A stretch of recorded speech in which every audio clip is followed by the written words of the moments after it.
Hello ನನ್ನ ಕುಟುಂಬದವರೇ, ಹೇಗಿದ್ರೆಲ್ಲರೂ? ಇವತ್ತು ನಾನು ನಿಮ್ಮ ಜೊತೆ ಸೂಪರ್ ಬ್ರೇಕ್ಫಾಸ್ಟೊಂದಿಗೆ ಬಂದಿದ್ದೇನೆ. ನನ್ನ ಎಲ್ಲ ದೋಸೆ ರೆಸಿಪಿಯನ್ನು ಹೆಚ್ಚಾಗಿ ನೀವು ಇಷ್ಟಪಟ್ಟಿದ್ದೀರಾ. ಇದನ್ನು ಕೂಡ ಖಂಡಿತವಾಗ್ಲೂ ಇಷ್ಟಪಡ್ತೀರಾ. ದಿಢೀರಾಗಿ ಇದನ್ನು ನೀವು ಮನೆಯಲ್ಲಿ ಮಾಡ್ಬೋದು. ನೋಡಿ ಎಷ್ಟು ಸಾಫ್ಟ್ ಆಗಿದೆ, ಅದು ತಿನ್ನಲಿಕ್ಕೆ ಎಷ್ಟೊಂದು ಟೇಸ್ಟ್ ಅಂದರೆ ಖಂಡಿತವಾಗ್ಲೂ ನೀವು ಮರೆಯಲ್ಲ, ಅಷ್ಟೊಂದು ಚೆನ್ನಾಗಿರುತ್ತೆ. ಇದು ಖಾರವಾಗಿ ಸಾಫ್ಟಾಗಿ ತಿನ್ನಲು ತುಂಬ ಸೂಪರಾಗಿರುತ್ತೆ. ಓಕೆ, ಇವಾಗ ಏನೆಲ್ಲ ಬೇಕು ಅದನ್ನು ನೋಡ್ಕೊಂಡು ಬರೋಣ. ಸ್ವಲ್ಪ ಆಯಿಲನ್ನು ಹಾಕಿ ಇದಕ್ಕೆ ಇವಾಗ ನಾನು ಕಡಲೆಬೇಳೆಯನ್ನು ಹಾಕ್ತಾಯಿದ್ದೀನಿ. ಫಸ್ಟಿಗೆ ನಾನು ಖಾರ ಮಸಾಲ ರೆಡಿ ಮಾಡ್ತಾಯಿದ್ದೀನಿ. ಕಡಲೆಬೇಳೆ ಒಂದು 1 ಟೇಬಲ್ ಸ್ಪೂನಷ್ಟು ಹಾಕಿದರೆ ಸಾಕು. ಸ್ವಲ್ಪ ಇದನ್ನು ನಾವು ಫ್ರೈ ಮಾಡೋಣ. ಓಕೆ, ಇದು ಫ್ರೈ ಆಗ್ತಾನೆ ಇರುವಾಗ ನಾನು ಇದಕ್ಕೆ 3 ಒಣಮೆಣಸನ್ನು ಹಾಕ್ತಾಯಿದ್ದೀನಿ, ಹಾಗೂ ಸಣ್ಣ ತುಂಡು ಶುಂಠಿ, ಸ್ವಲ್ಪ ಕೊತ್ತಂಬರಿ ಸೊಪ್ಪು, ಹಾಗೂ ಬೆಳ್ಳುಳ್ಳಿ ಒಂದು 3 ಹೆಸಳಷ್ಟು ಬೆಳ್ಳುಳ್ಳಿ, ಆಮೇಲೆ ಒಂದು 1/4 ನೀರುಳ್ಳಿಯನ್ನು ಇಲ್ಲಿ ಹಾಕಿದ್ದೀನಿ, ಜಾಸ್ತಿ ಹಾಕಲಿಲ್ಲ. ಆಮೇಲೆ ಒಂದು ಟೊಮೆಟೊ ಬೇಕಿದ್ರೆ ನೀವು 2 ಕೂಡ ಹಾಕ್ಬೋದು. ಚೆನ್ನಾಗಿ ಇದನ್ನು ಬಾಡಿಸಲಿಕ್ಕೆ ಉಂಟು. ನಾವಿಲ್ಲಿ ಎಣ್ಣೆಯಲ್ಲಿ ಸರಿಯಾಗಿದ್ದು ಫ್ರೈ ಆಗಬೇಕು, ಇಲ್ಲದಿದ್ದರೆ ಟೊಮೆಟೊ ಹಸಿ ತಿಂದಂಗೆ ಆಗುತ್ತೆ. ಹಾಗಾಗಿ ಸ್ವಲ್ಪ ಕರಿಬೇವು ಸೊಪ್ಪು ಕೂಡ ಹಾಕ್ತಾಯಿದ್ದೀನಿ, ಹಾಗೂ ಸರಿಯಾಗಿ ಇದನ್ನು ನಾನು ನೋಡಿ ಬಾಡಿಸ್ತಾ ಇದ್ದೀನಿ. ನೋಡ್ಬೋದು ನೀವು, ಈ ರೀತಿ ಮಾಡಬೇಕು. ಚೆನ್ನಾಗಿ ಟೊಮೆಟೊ ಎಲ್ಲ ಸಾಫ್ಟ್ ಆಗಬೇಕು. ಅಷ್ಟು ತನಕ ಇದನ್ನು ನೀವು ಸ್ವಲ್ಪ ಹೊತ್ತು ಫ್ರೈ ಮಾಡಿ. ಓಕೆ, ನೋಡಿ ಇವಾಗ ಎಲ್ಲ ಚೆನ್ನಾಗಿ ಸಾಫ್ಟ್ ಆಗಿದೆ, ನೋಡ್ಬೋದು ನೀವು. ಈ ರೀತಿ ಬರಬೇಕು. ಇವಾಗ ಇದನ್ನು ಮಿಕ್ಸಿ ಜಾರಿಗೆ ಹಾಕೋಣ. ತಣ್ಣಗಾದಮೇಲೆ ಇದನ್ನು ನಾವು ಗ್ರೈಂಡ್ ಮಾಡಿದರೆ ಆಯಿತು. ಮಿಕ್ಸಿ ಜಾರಿಗೆ ಹಾಕಿ, ಬೇಕಿದ್ದರೆ ಸಣ್ಣ ತುಂಡು ಹುಳಿ ಕೂಡ ನೀವು ಹಾಕ್ಬೋದು. ಟೊಮೆಟೊ ಹಾಕಿದ್ರಿಂದ ನಾನು ಹುಳಿ ಅಂಶ ಇದಕ್ಕೆ ಹಾಕ್ತಾಯಿಲ್ಲ. ಹಾಗೂ ರುಚಿಗೆ ತಕ್ಕಷ್ಟು ಉಪ್ಪು, ಇಷ್ಟನ್ನು ಗ್ರೈಂಡ್ ಮಾಡಿ ಪಕ್ಕದಲ್ಲಿ ಇಟ್ಕೊಳ್ಳೋಣ. ಓಕೆ, ನಾನಿಲ್ಲಿ 1 ಕಪ್ಪಷ್ಟು ಚಿರೋಟಿ ರವೆ, ಸಣ್ಣ ರವೆ ತೊಗೊಂಡಿದ್ದೀನಿ. ದಪ್ಪ ರವೆ ಇದೆ ಆದರೆ ಅದನ್ನು ಕೂಡ ನೀವು ತೊಗೊಳ್ಬೋದು. ಆಮೇಲೆ ಪೇಪರ್ ಅವಲಕ್ಕಿ 1 ಕಪ್ಪಷ್ಟು ತೊಗೊಂಡಿದ್ದೀನಿ. ಇಲ್ಲಿ ಅವಲಕ್ಕಿ ಮೀಡಿಯಮ್ ಅಥವಾ ದಪ್ಪ ಇದೆ ಆದರೂ ನೀವು ತೊಗೊಳ್ಬೋದು. ಇವಾಗ ಇದನ್ನು ನೀರು ಹಾಕಿ ಚೆನ್ನಾಗಿ 1-2 ನೀರು ತೊಳ್ಕೊಳ್ಳೋಣ. ಸರಿಯಾಗಿ ತೊಳೆದು ಸ್ವಲ್ಪ ಹೊತ್ತು ನೀರು ಹಾಕಿ ಇದನ್ನು ಒಂದು 5 ನಿಮಿಷದವರೆಗಾದರೂ ನೆನೆ ಹಾಕಬೇಕು. ಸ್ವಲ್ಪ ಇದು ಸಾಫ್ಟ್ ಆಗಬೇಕು. ಓಕೆ, ಇವಾಗ ನೋಡಿ ನೀರು ಹಾಕಿ ಇಟ್ಕೊಂಡಿದ್ದೀನಿ.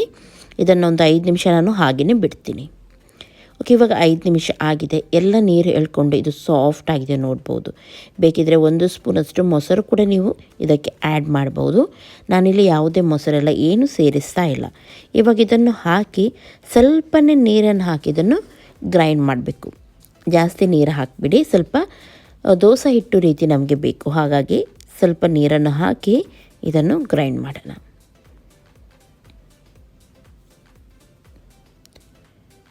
ಓಕೆ, ಇವಾಗ ನೋಡಿ ಗ್ರೈಂಡ್ ಮಾಡಿದ್ದೀನಿ ನಾನು, ನೋಡ್ಬೋದು. ಈ ರೀತಿ ದಪ್ಪವಾಗಿ ಬರಬೇಕಿದು. ಓಕೆ, ಎಲ್ಲವನ್ನು ಇದಕ್ಕೆ ಹಾಕೋಣ.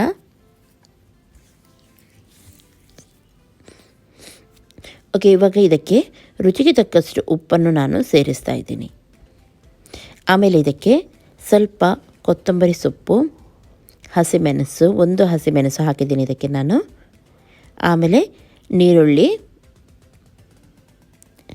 ಆಮೇಲೆ ಬೇಕಿದ್ದರೆ ನೀವು ಇದಕ್ಕೆ ಕ್ಯಾರೆಟ್ ಹಾಕ್ಬೋದು ಅಥವಾ ಶುಂಠಿ ಕೂಡ ಕಟ್ ಮಾಡಿ ಹಾಕ್ಬೋದು. ಓಕೆ, ಇವಾಗ ಇದನ್ನು ಸರಿಯಾಗಿ ಮಿಕ್ಸ್ ಮಾಡೋಣ. ತುಂಬ ಚೆನ್ನಾಗಾಗುತ್ತೆ. ಹೀಗೇ ನೀವು ಇದು ದೋಸೆ ಮಾಡಿ ತಿನ್ಬೋದು, ತುಂಬ ಟೇಸ್ಟ್ ಆಗಿರುತ್ತೆ. ಓಕೆ, ಇವಾಗ ನಾನು ಇದಕ್ಕೆ ಹಾಕ್ತಾಯಿದ್ದೀನಿ ಬೇಕಿಂಗ್ ಸೋಡಾ, ಅಡುಗೆ ಸೋಡಾ ಅಂತ ಹೇಳ್ತಾರೆ ನೋಡಿ, ಅದು. ಬೇಕಿಂಗ್ ಸೋಡಾ ಇಲ್ಲದವರು ಏನೂ ಕೂಡ ಯೂಸ್ ಮಾಡ್ಬೋದು. ಇಲ್ಲಿ ನಾನು 1/4 ಸ್ಪೂನಷ್ಟು ಬೇಕಿಂಗ್ ಸೋಡಾವನ್ನು ಯೂಸ್ ಮಾಡಿದ್ದೀನಿ. ಸರಿಯಾಗಿ ಇದನ್ನು ಮಿಕ್ಸ್ ಮಾಡಿ. ದೋಸೆ ಬಿಡುವ ಟೈಮಿಗೆ ನೀವು ಬೇಕಿಂಗ್ ಸೋಡಾ ಹಾಕಿದರೆ ಸಾಕು, ಅದಕ್ಕಿಂತ ಮೊದಲು ಹಾಕಬೇಕಂತ ಏನಿಲ್ಲ. ಓಕೆ, ನಾನು ಈ ರೀತಿ ಕಾವಲಿ ತೊಗೊಂಡಿದ್ದೀನಿ, ದೋಸೆ ಕಾವಲಿ. ತುಂಬ ಈಸಿ ಆಗುತ್ತೆ, ಸಣ್ಣದಾಗಿ ತುಂಬ ಚೆನ್ನಾಗಿ ಬರುತ್ತೆ. ಈ ಕಾವಲಿ ಲಿಂಕ್ ಬೇಕಿದ್ದರೆ ಡಿಸ್ಕ್ರಿಪ್ಷನಲ್ಲಿ ಉಂಟು, ಅಲ್ಲಿಂದ ನೀವು ನೋಡ್ಬೋದು. ನಿಮ್ಮ ಹತ್ರ ಇಂಥ ಕಾವಲಿ ಇಲ್ಲದಿದ್ದರೆ ನಾರ್ಮಲ್ ಕಾವಲಿಯಲ್ಲಿ ಕೂಡ ನೀವು ಈ ರೀತಿ ಸಣ್ಣ ದೋಸೆ ರೀತಿ ಬಿಟ್ಟು ಮಾಡ್ಬೋದು. ಇದೇ ರೀತಿ ಕಾವಲಿ ಬೇಕಂತ ಇಲ್ಲ, ಆದರೆ ಈ ರೀತಿ ಕಾವಲಿ ಇದ್ದರೆ ಸಣ್ಣದಾಗಿ ಬೇಗನೆ ಆಗುತ್ತೆ.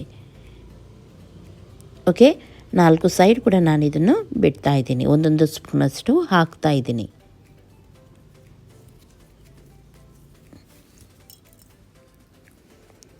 ಓಕೆ, ನೋಡಿದ್ರಲ್ಲ, ಹಾಕಿದ್ದೀನಿ. ಇವಾಗ ಇದು ಸ್ವಲ್ಪ ಬೇಯಲಿ, ಅಲ್ಲಿಗೆ ಬೇಕಿದ್ರೆ ನೀವು ಮುಚ್ಚಿ ಕೂಡ ಇಡ್ಬೋದು.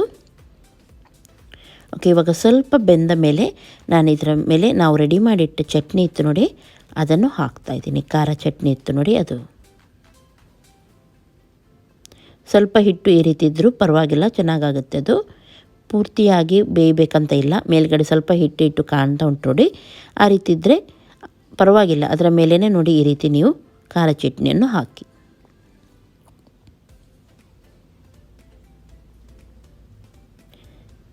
ಓಕೆ, 4 ಕೂಡ ಹಾಕಿದ್ದೀನಿ. ಇವಾಗ ಇದರ ಮೇಲೆ ಸ್ವಲ್ಪ ನಾನು ತುಪ್ಪವನ್ನು ಹಾಕ್ತಾಯಿದ್ದೀನಿ. ಬೆಣ್ಣೆ ಬೇಕಿದ್ರೆ ಬೆಣ್ಣೆ ಕೂಡ ನೀವು ಹಾಕ್ಬೋದು.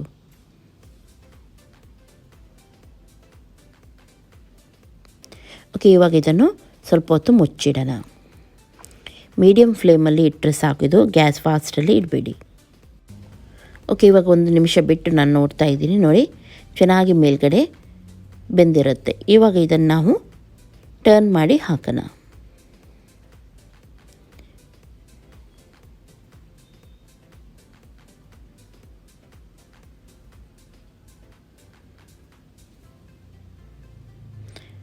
ಓಕೆ, ಟರ್ನ್ ಮಾಡಿ ಹಾಕಿ ಸ್ವಲ್ಪ ಹೊತ್ತು ಹಾಗೆ ಬಿಟ್ಟು ತಕ್ಷಣ ನೀವು ತೆಗೆದ್ರೆ ಆಯಿತು. ತುಂಬ ಹೊತ್ತು ಇಡಬೇಕಂತ ಏನಿಲ್ಲ, 1 ನಿಮಿಷ ಹಾಗೆಯೇ ಬಿಡಿ. ಹಾಗೂ ಪ್ಲೇಟಿಗೆ ಇದನ್ನು ತೆಗೀರಿ.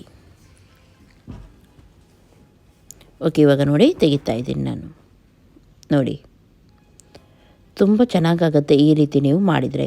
ದೋಸೆ ಕೂಡ ನೋಡಿ ಎಷ್ಟು ಚೆನ್ನಾಗಿ ಬಂದಿದೆ, ತೂತಾಗಿ ತುಂಬ ಟೇಸ್ಟಾಗಿ ಬರುತ್ತೆ.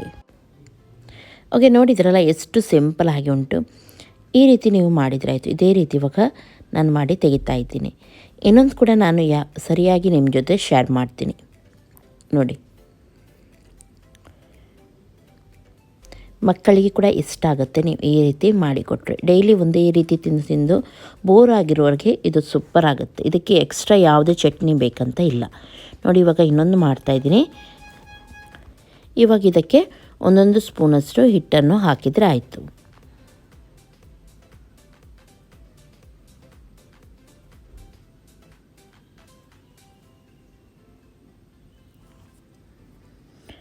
ಓಕೆ, ಇವಾಗ ನಾನು ಇದನ್ನು ಮುಚ್ಚಿಡ್ತೀನಿ, ಸ್ವಲ್ಪ ಮೇಲಿಂದ ಬೇಯಲಿ ಅಂತೇಳಿ.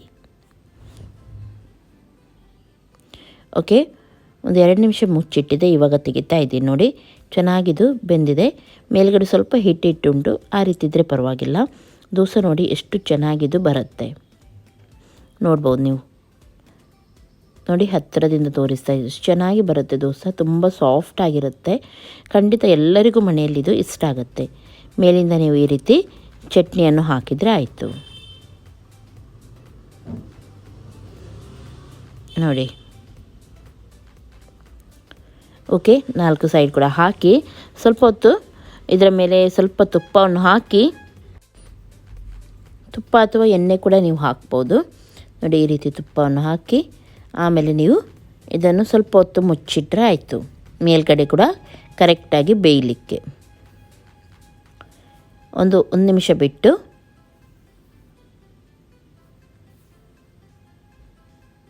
ಇದನ್ನು ನೀವು ತಿರುಗಿಸಿದರೆ ಆಯಿತು. ಇದೇ ರೀತಿ ಕೂಡ ನೀವು ತಿನ್ಬೋದು, ಅಥವಾ ಇದನ್ನು ನೀವು ಟರ್ನ್ ಮಾಡಿ ಕೂಡ ಯೂಸ್ ಮಾಡ್ಬೋದು.